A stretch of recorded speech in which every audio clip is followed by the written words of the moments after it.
Всем привет! Добро пожаловать на мой канал! Это видео я делаю специально для тех из вас, кто просил показать, как же покрасить вату для ватных игрушек. Огромное количество комментариев под видео с ватными малышами с просьбой показать, как покрасить вату самостоятельно.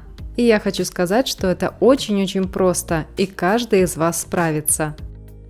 Я использую краситель для ткани в порошке. Выбирайте любой подобный краситель, который продается у вас в стране. Я использую красители польских производителей. Они отлично подходят для вискозы, льна и хлопка. Принцип работы с такими красителями будет похож или одинаковый, независимо от производителя. Еще у меня есть красители польской фирмы Рикол. Без кипячения они мне нравятся меньше, но среди них есть очень красивые цвета, которые я также использую. Как раз вместе с вами попробуем новый розовый цвет в моей палитре. Также нам понадобятся салфетки из нетканого материала. Купить их можно там, где продаются товары для кухни. Салфетки из вискозы. Они у меня довольно большого размера, 38 на 50 сантиметров, поэтому я разрезаю каждую наполовину. Салфетки можно использовать неоднократно, пока они не придут в негодность, но окрашивать вату следует в подобные тона. Если салфетка после первого окраса стала розовая, значит и ватку в ней повторно окрашиваем в розовый. Не нужно в зеленую салфетку класть белую вату и окрашивать ее в бежевый цвет.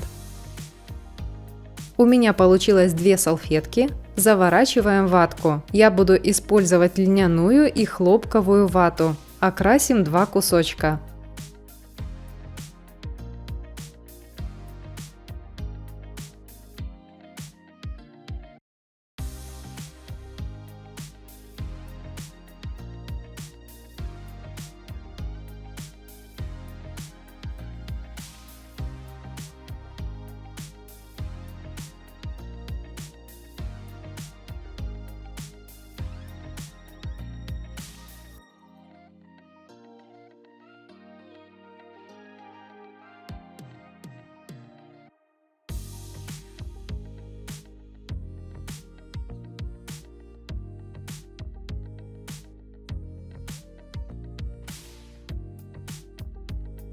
Обязательно надеваем перчатки, чтобы не испачкать руки.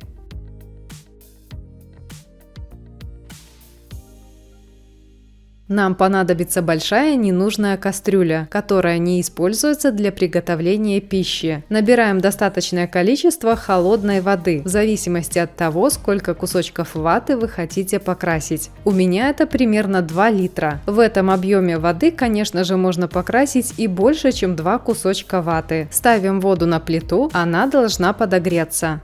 Для фиксации цвета добавляем обычную соль. Независимо от объема воды берем примерно 2 столовые ложки соли. Размешиваем.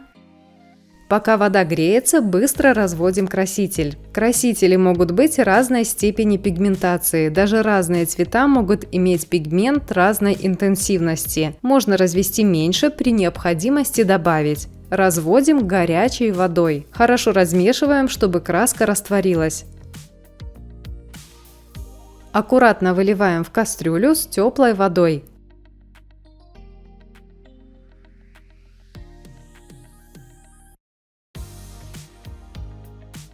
Кладем вату.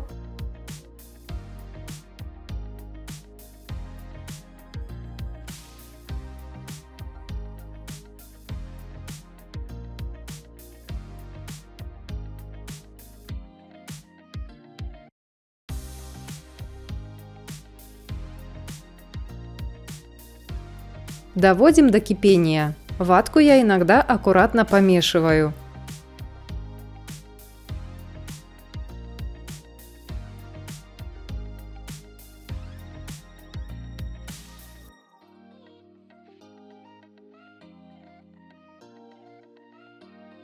Когда краситель закипит, кипятим несколько минут и выключаем.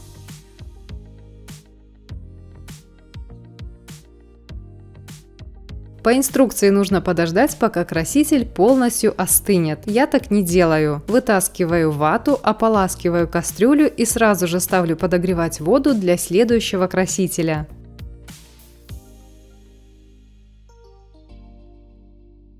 Через 5-7 минут, когда вата немного остынет в мойке, промываю ее холодной водой, пока вода не станет полностью чистой. На это уходит примерно минута.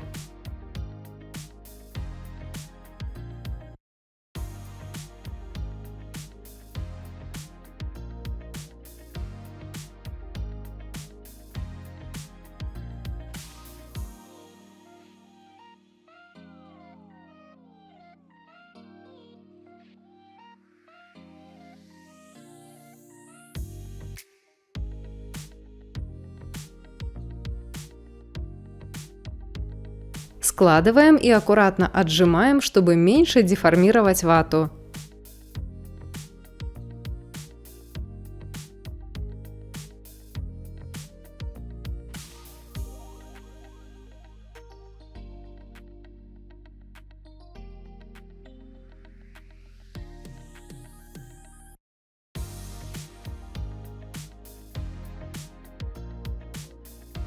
Вот что получилось. Высохшая вата станет светлее.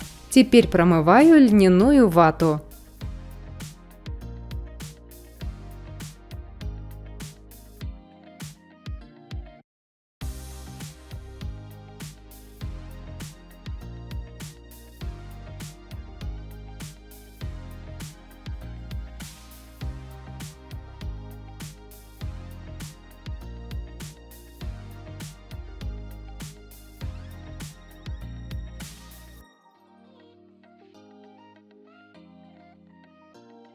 Летом сушим вату на солнышке. Когда на улице холодно и сыро, сушим в помещении на сушилке или на радиаторе.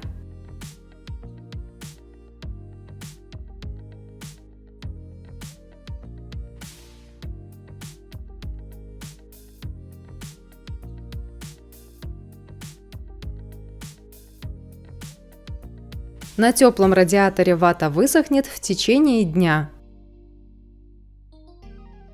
Вот так выглядит высохшая вата. Льняная,